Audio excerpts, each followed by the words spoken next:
కావాలే కొత్త రాజకీయ పార్టీలు? ఎందుకు పుట్టాలే కొత్త రాజకీయ ఆలోచన? ఎవరి కోసం పుట్టాలే కొత్త రాజకీయ ఆలోచన? ఇగో ఇట్లా పొద్దున్న లేస్తే సఫర్ అవుతున్న ప్రజల కోసం పుట్టాలి. మక్క వచ్చింది. ఇప్పుడు 6 లక్షల ఎకరాలలో తెలంగాణలో మక్క సాగైతే మన నిజామాబాద్లో 32,000 ఎకరాలలో సాగాయి. ఇక్కడ నుంచి ఆఫీసర్లు రిపోర్ట్ పంపిరు, 33 కేంద్రాలు పెట్టాలి, కొనుగోలు కేంద్రాలు అని చెప్పి.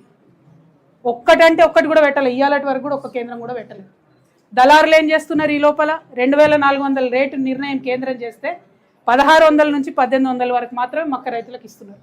ఇది మన నిజామాబాద్ ప్రాబ్లం కాదు. మహబూబ్ నగర్లో 18,000 ఎకరాలు ఉంటే అక్కడ అమర్చింత మార్కెట్కి తీసుకపోతే అక్కడ కూడా గదే 1,600 నుంచి 1,900 ఇస్తున్నారు. వరంగల్లో అయితే పాప 3.5 లక్షల ఎకరాలలో మక్క సాగు చేసి ఎవరు జవాబుదారీగా ఉంటారా రైతుల కోసం? 20 రోజుల నుంచి మార్కెట్ సెంటర్లు ఎందుకోసం ఓపెన్ చేస్తలేరు? ప్రభుత్వం దళారీ వ్యవస్థను ఎందుకు మరి దగ్గరుండి ప్రోత్సహిస్తుంది? ఇవన్నీ ఆలోచించాల్సిన అంశాలు కాదా?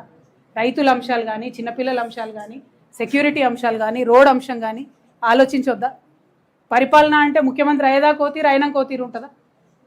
ఇదే ఒరవడి ప్రతి ఒక్క రాజకీయ పార్టీది కూడా కనబడతా ఉంది. కాబట్టి ఖచ్చితంగా ఈ రాష్ట్రంలో ఒక కొత్త రాజకీయ శక్తి కావాలని బలంగా మేము విశ్వసిస్తూ ఉన్నాం, చాలా బలంగా విశ్వసిస్తున్నాం.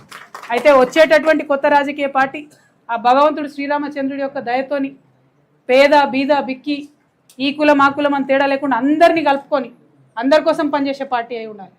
నేను మొన్న ఉగాది నాడు కూడా చెప్పిన, సర్వోదయం జరగాలి తెలంగాణలో, సర్వులకు ఉదయం రావాలి, అందరి జీవితాల్లో వెలుగులు నింపాలి, సర్వోదయ తెలంగాణ రావాలి. దానికోసమే కొత్త పార్టీ రావాలని చెప్పి మేము బలంగా నమ్మినాం. నేను తెలంగాణ బిడ్డగా, తెలంగాణ జాగృతి